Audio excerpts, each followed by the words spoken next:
Mengapa kita perlu sambutan maulid ini? Walaupun kita tidak hidup zaman, kalau kita hidup zaman Rasulullah, kita akan dapati bahawa tak ada majlis sambutan sebegini. Kalau kita hidup di zaman sahabat-sahabat pun tak ada juga sambutan sebegini. Datang zaman kerajaan Fatimiyah, barulah di waktu mana kerajaan Fatimiyah ini lalu dibuat sambutan-sambutan. Kemudian diterus sampailah zaman kita ini. Kenapa kita kena sambut Rasulullah sallallahu alaihi wasallam? Jawabnya kerana jarak kita semakin jauh dengan Rasulullah. Kerana dunia ini semakin berakhir dan umur kita pun semakin penghujung. Oleh kerana umur kita semakin dekat dengan masa mati, alam ini pun semakin berada pada penghujung, maka sambutan mengenai Rasulullah ni penting. Jawab penting tak penting macam mana? Kalau kita sebut bagaimana pentingnya Rasulullah sallallahu alaihi wasallam ini?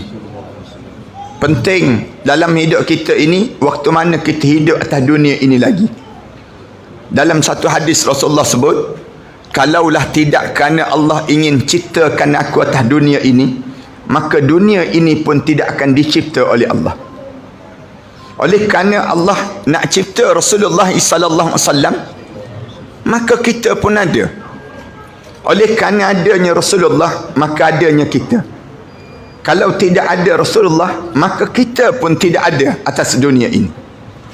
Menjadi penting untuk kita rapat dengan Rasulullah. Ini untuk atas dunia baru. Tak kira lagi waktu mana kita masuk dalam kubur sekejap lagi. Bila kita masuk kubur sekejap lagi, semua di kalangan kita faham bahawa lepas pada sesi soal jawab, soalan yang pertama saja ditanya, ma rabbuka, akan ditanya terus, wa ma nabiyuka.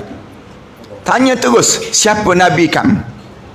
Akan tanya terus, siapa nabi kamu? Kamu hidup atas dunia, kamu bernabikan nabi bagaimana? Tu dalam kubur sekejap lagi. Tak percaya cuba try mati, tak percaya. Nak tahu kita kena tanya ke tak kena tanya.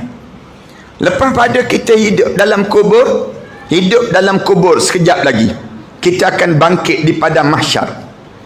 Bila kita bangun di padang mahsyar, kita tak akan cari adik-beradik kita. Kita tak akan cari pasangan hidup kita. Bangun di padang mahsyar, kita akan cari Nabi Muhammad sallallahu alaihi wasallam. Bangun di padang mahsyar, cari Rasulullah dulu. Semua manusia akan cari Rasulullah. Rasulullah pula sibuk cari aina ummati ya Jibril. Malaikat bila bangun di padang mahsyar, Rasulullah tanya terus malaikat Jibril, ma hadzal yaum, hari ni hari apa ya Jibril? Malaikat Jibril jawab terus, hadza yaumuddin, hari ni hari pembalasan ya Rasulullah.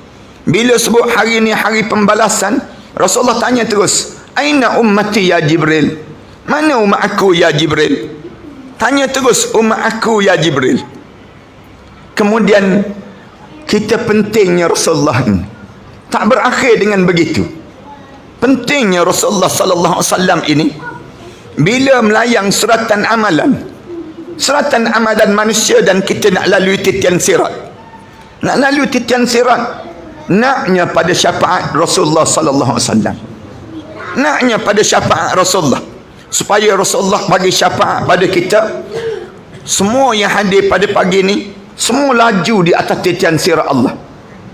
Kita senang masuk dalam syurga Allah. Kita nak jadi demikian, masuk dalam syurga Allah.